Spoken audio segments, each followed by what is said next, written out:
व्रत का खाना। किसी भी घर के लिए ये बहुत खुशी की बात होती है जब उनके घर में किसी का रिश्ता जुड़ता है। हमारे शर्मा परिवार के लिए भी आज बहुत खुशी का दिन था जब उनके छोटे बेटे कार्तिक का रिश्ता माही से जुड़ने जा रहा था। पूरा परिवार रोके की रस्म के लिए आज माही के घर पहुंचा था। माही को अपने घर की बहू बनाकर हम आज बहुत खुश हैं, सच में। हमें भी खुशी है कि हमारी बेटी का रिश्ता आप जैसे अच्छे घर में हुआ है समधन जी। माही बेटा, तुम बिल्कुल चिंता मत करना, हमारे घर में तुम्हें बिल्कुल बेटे जैसा ही रखेंगे। जी आंटी जी। आंटी नहीं बेटा, अब से मम्मी कहने की आदत डाल लो। जी मम्मी जी। इसी बात पे आप मुंह तो मीठा कीजिए बहन जी, लीजिए। अरे नहीं नहीं बहन जी, आज हम सबका ना व्रत है, एकादशी का। हम आज कुछ भी नहीं खाएंगे। अरे वाह बहन जी, आपका परिवार तो सच में बहुत धार्मिक है। अरे बहन जी, यही तो हमारे देश की परंपरा है। व्रत, त्योहार, पर्व, इन्हीं सबसे तो हमारा भारत सबसे अलग दिखता है। सच में हमारा परिवार भाग्यशाली है कि हमारा रिश्ता आप जैसे अच्छे विचार वाले लोगों के साथ जुड़ रहा है। अरे भाई साहब, हमारा कार्तिक भी ऐसा ही है, व्रत रखता है, रोज़ शिव जी की पूजा करता है। माही बेटी भी उसके साथ बहुत खुश रहेगी। शर्मा परिवार के साथ रिश्ता जोड़ने के बाद माही के माता पिता बहुत ज़्यादा खुश थे।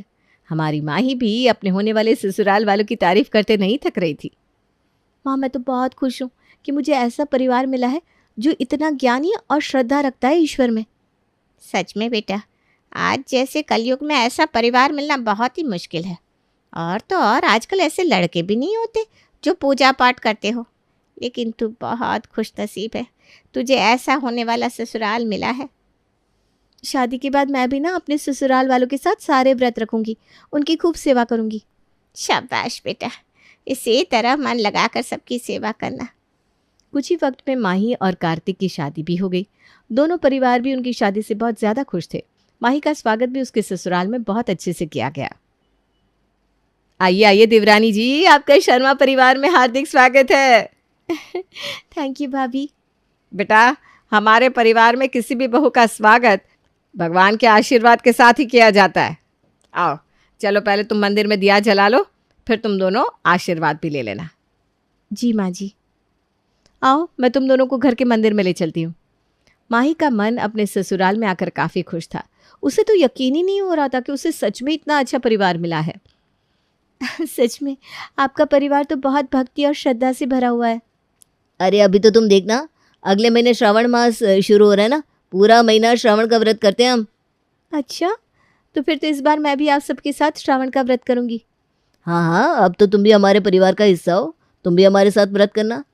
श्रावण मास हमारे प्यारे भोले भंडारी का महीना होता है, जिससे पूरा महीना उनकी भक्ति और व्रत में बीतता है। उसकी शुरुआत से ही शर्मा परिवार में शिव जी की आरती से उनकी सुबह हुई थी। आज श्रावण महीने का पहला दिन है, इसलिए आज से हम ये व्रत शुरू कर रहे हैं। इस साल तो हमारे घर में हमारी प्यारी माही भी है, इसलिए वो भी हमारे साथ व्रत रखेगी। मम्मी जी, मैं तो बहुत खुश हूँ कि इस साल मैं आप सबके साथ व्रत रखने वाली हूँ। हाँ हाँ, तुम्हें भी इस साल बहुत मज़ा आएगा। तुम्हें आता है व्रत का खाना बनाना? हाँ भाभी, मुझे बहुत कुछ आता है। अच्छा, ज़रा बताना क्या क्या बना लेती हो माही तुम? मुझे व्रत में बनने वाले कटलेट, व्रत में बनने वाली आलू की सब्जी, चावल के आटे के पराठे, व्रत में खाई जाने वाली मिठाई, सब कुछ आता है। अरे वाह, सच में तुम्हें तो बहुत कुछ आता है। एक काम करो, सुबह के लिए व्रत के पराठे बना दो, दिन में साबूदाना कटलेट बना दो, और रात को कुछ ज़्यादा नहीं, बस सूखे मेवे की खीर खा लेंगे। हाँ, व्रत है तो कम ही खाना चाहिए हमें, है ना? अच्छा, ये सब आज ही बनाना है? हाँ बेटा, ये सब आज का ही लिस्ट है। कल तो मैं तुम्हें खुद ही बता दूंगी कि क्या क्या बनाना है। शायद आज व्रत का पहला दिन है तो ये सब भोग लगाते होंगे, इसीलिए इतना सब बनवा रहे हैं। कोई बात नहीं, कल से तो बस एक ही वक्त का व्रत का खाना बनेगा शायद। माही ने बड़े ही दिल से उसकी सास ने जो कुछ कहा था सब कुछ बना दिया, और सबने अच्छे से पेट भर के खाया भी। ओह, सच में बहुत मज़ा आ गया माही तुम्हारे हाथ का व्रत का खाना खाकर। थैंक यू भैया। हाँ, मुझे तो पता ही नहीं था कि व्रत में इतना सब बन जाता है। मैं भाजी बनाती थी, लेकिन तुमने तो सब कुछ अलग ही अंदाज में बना दिया। अरे मेरी माही बेटी है ही इतनी गुणी। थैंक यू माँ जी। अच्छा माही बेटा, कल ना तुम व्रत में बनने वाली मिठाई और बाकी सब चीज़ें भी बना देना। हम कल सोमवार है तो मंदिर भी चलेंगे। लगता है माँ जी कल सब कुछ मंदिर में चढ़ाने वाली है, इसीलिए इतना सब बनवा रही है। मैं इतने अच्छे से सब बनाऊंगी कि भोले बाबा खुश हो जाएंगे। माही सुबह उठते ही सब कुछ अच्छे से तैयार कर देती है। चले मंदिर? हाँ, मैंने सब कुछ तैयार भी कर दिया है। हाँ हाँ, तुमने जो भी तैयार किया है वो सब ले चलो। हाँ चलो चलते हैं। मंदिर में पहुंचकर सुमित्रा सब कुछ थोड़ा थोड़ा भोग चढ़ाने के बाद वापस आ जाती है। लगा दिया भोग आपने मम्मी जी? हाँ लगा दिया। और अब ये लो, सब लोग खा लो, चलो। खा लो मतलब? हमारा तो व्रत है ना मम्मी जी। हाँ तो ये व्रत में खाने वाली मिठाइयाँ है ना। हाँ, व्रत में खाने वाला खाना है, लेकिन अरे क्या सोच रही हो माई? चलो पूरा महीना तुम्हें इसी से काम चलाना पड़ेगा, यही खाना है। आप सब व्रत में ये सब खाते हैं? अब बेटा श्रावण का पूरा महीना हम यही सब तो खाते हैं। कटलेट, व्रत में बनने वाली सब्जियां, काजू बादाम की खीर, मिठाइयाँ। अब क्या करें, श्रद्धा भी तो ज़रूरी है ना। श्रद्धा? ये किस तरह की श्रद्धा है इनकी? ये व्रत कैसा हुआ? सारा दिन तो खाते रहते हैं। लगता है माही का ये पहली बार है ना, इसलिए कोई बात नहीं, तुम्हें व्रत की आदत हो जाएगी। वो सब मंदिर में बैठकर मिठाइयाँ खा रहे थे कि तभी उनकी पड़ोसन ज्योति वहां आ जाती है, जल लेकर। ये लीजिए आप सबके लिए जल। अरे ये क्या, आप सब तो खा रहे हैं? अरे हाँ ज्योति, ये सब खाना व्रत में ही तो बनता है, इसीलिए तो खा रहे हैं। क्या? अगर आप व्रत में भी इतना सब खा रहे हैं तो व्रत रखने का मतलब क्या हुआ? हम व्रत इसलिए रखते हैं कि अपने अंदर की खाने की वासना को मार सके और अपनी बुद्धि को शुद्ध कर सके। लेकिन आप सब तो कभी साबूदाना टिक्की तो कभी साबूदाना खिचड़ी खाने में लगे हुए हैं। ये कैसा व्रत हुआ? माँ, आंटी बात तो सही कह रही हैं। हाँ ज्योति, आज तूने हमारी आंखें खोल दी सच में। आज से हम ना सही मायने में व्रत रखेंगे। अच्छा है, आप सबको अकल आ ही गई। चलो अच्छा है, देर से ही सही इन्हें समझ में तो आया। कल से हम सब अच्छे से व्रत रखेंगे। अगली सुबह माही को कोई लिस्ट नहीं दी गई थी व्रत के खाने की। उसे खुशी हो रही थी, सबने व्रत की सच्ची कीमत को समझ लिया है। माही, आज से हम साबूदाना खिचड़ी, टिक्की और साबूदाना खीर नहीं खाएंगे। मम्मी जी, ये आपने बिल्कुल सही फैसला किया है। माही, आज तुम व्रत में बनने वाले आलू की सब्जी, आलू की चिप्स और 4-5 फल काट देना। बस आज हम रात के खाने में वही खाएंगे। क्यों माँ जी? हाँ, अब हमें व्रत का सही मतलब समझ में आ गया है। माँ, आप चिंता मत कीजिए, हम सब आपके साथ हैं। इस बार हम सच्चे मन से व्रत रखेंगे। हाँ माँ, इस बार हम पड़ोस की ज्योति आंटी को दिखा देंगे कि हम साबूदाना की खिचड़ी के बिना भी रह सकते हैं। देखा बेटा, कितना अच्छा भक्तिमय परिवार है तुम्हारा। हाँ माँ जी, मैं तो धन्य ही हो गई ऐसे परिवार को पाकर। कितना कठोर व्रत करते हैं आप सब। सच में मेरी तो आँख ही भर आई है। कहीं आप सब कमज़ोरी तो महसूस नहीं कर रहे ना इस तरह व्रत रखकर? अरे बेटा, हम तो श्रद्धा के भूखे हैं बस। ये व्रत का खाना तो बस यूं ही खा लेते हैं। हाँ, यूं ही। तो बताइए, आपके यहाँ व्रत के खाने में क्या क्या बनता है? सिमरन का एक ही सपना है, पर न जाने उसकी किस्मत में क्या लिखा है। सिमरन के माता पिता उसकी उम्र को देखते हुए उसके लिए एक अच्छा सा वर ढूंढने लगते हैं। सिमरन के बापू, अब बस हमारी छोरी की शादी हो जाए, मैं देवी माँ के दर्शन करने जाऊं। अरे भगवान, तू क्यों टेंशन ले है? हमारी छोकरी के वास्ते एक से एक छोरे के रिश्ते आएंगे। बापू, मन्ने अभी शादी ना करनी, अभी तुम्हारा सपना भी पूरा ना होया। अरे छोरी, थारा दिमाग तो खराब ना हो गया? हमारी नाक कटाएगी कि भरे समाज में। सिमरन के बापू, आप कल ही छोरे वालों को बुला लो, जितनी जल्दी हो सके इसके हाथ पीले करो और ससुराल भेजो। सिमरन के बहुत जिद करने पर भी उसके माता पिता उसकी बात नहीं मानते।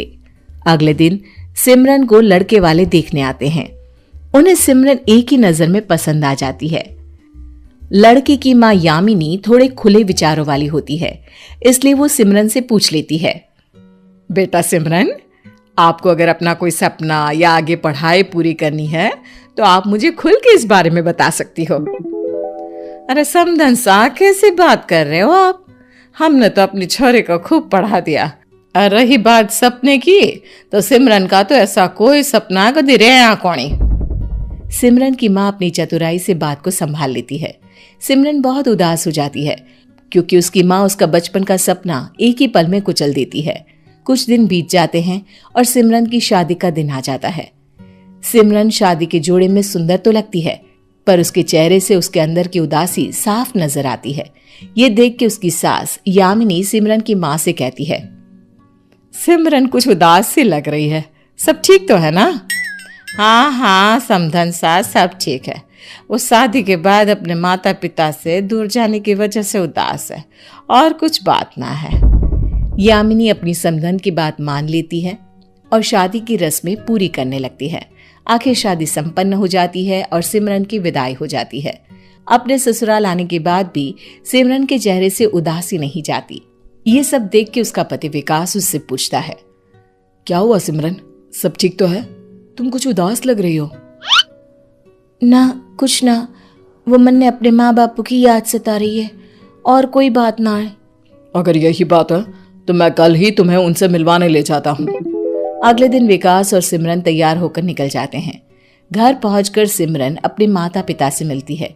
शाम होने से पहले वो दोनों वहां से रवाना हो जाते हैं, पर अभी भी विकास को सिमरन कुछ खास खुश नहीं लगती। ये देख के विकास अपनी माँ के पास जाता है। माँ, जब से शादी हुई है सिमरन काफी उदास सी रहती है। क्या ये शादी उसकी मर्जी के खिलाफ हुई है? बेटा ऐसा तो कुछ नहीं हुआ, पर हाँ, मैंने भी उसे काफी गुमसुम और उदास ही देखा है। माँ, कहीं ऐसा तो नहीं कि सिमरन के माता पिता ने हमसे कोई बात छुपाई हो जिसके चलते सिमरन उदास हो? मुझे लगता है कोई तो बात जरूर है। खैर तुम टेंशन मत लो, मैं सिमरन से बात करती हूँ। ये कहकर यामिनी सीधा सिमरन के पास जाती है। यामिनी को अपने कमरे में देखकर सिमरन थोड़ी सहम सी जाती है। सासू माँ, आप यहाँ कोई काम था तो मुझे बुला लेते। नहीं नहीं सिमरन, ऐसा कोई काम नहीं है। हम तो बस यूं ही अपनी बहू के साथ थोड़ा समय बिताने आ गए। कहीं तुम्हें डिस्टर्ब तो नहीं किया ना? ना सासू माँ, ये आप क्या बोल रहे हो? आप बीमारी माँ ही तो हो। नहीं ऐसा तो नहीं है, क्योंकि अगर ऐसा होता तो तुम अपनी इस उदासी का कारण हमें जरूर बताती। ये बात सुन के सिमरन चुप हो जाती है। यामिनी समझ जाती है कि जरूर कोई बात है जो सिमरन शादी से पहले उसे बताना चाहती थी, पर किसी वजह से नहीं बता पाई। यामिनी बातों को घुमाना शुरू करती है, कुछ अपने बारे में बताती है, कुछ सिमरन अपनी सास को अपने बारे में बताती। दोनों के बीच खूब सारी बातें होने लगती है, या यूं कहिए कि दोनों सास बहू अच्छी दोस्त बन जाती हैं। बातों ही बातों में सिमरन अपने बचपन के सपने के बारे में भी अपनी सास यामिनी को बता देती है।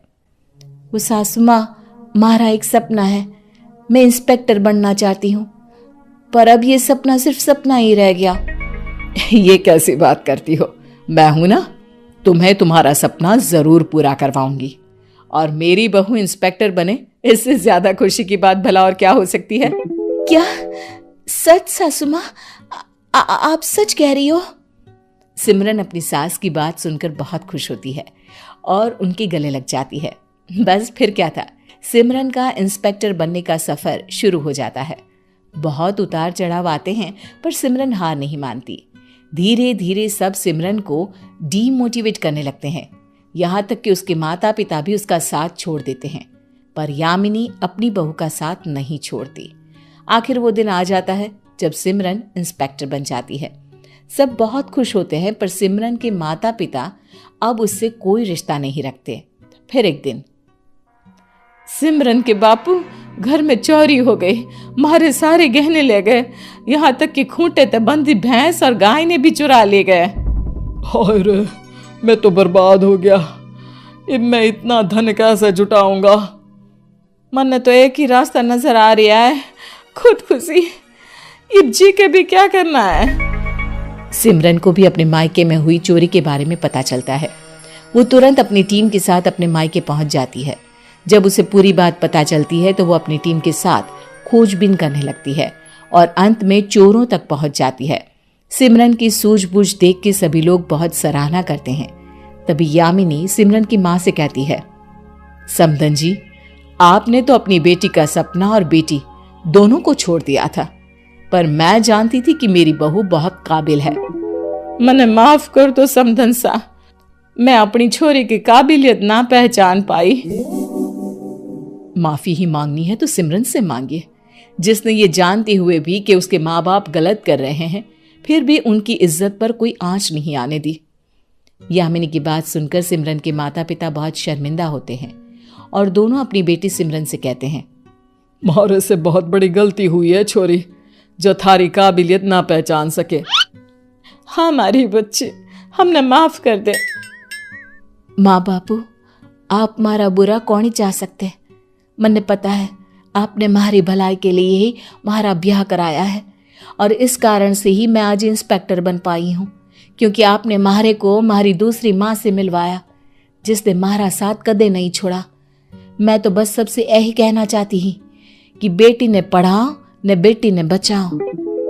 सब सिमरन की ये बात सुनकर बहुत खुश होते हैं और सिमरन के माता पिता भी अपनी बेटी के इंस्पेक्टर बनने की खुशी में दावत रखते हैं और उसकी जीत की खुशी धूमधाम से मनाते हैं।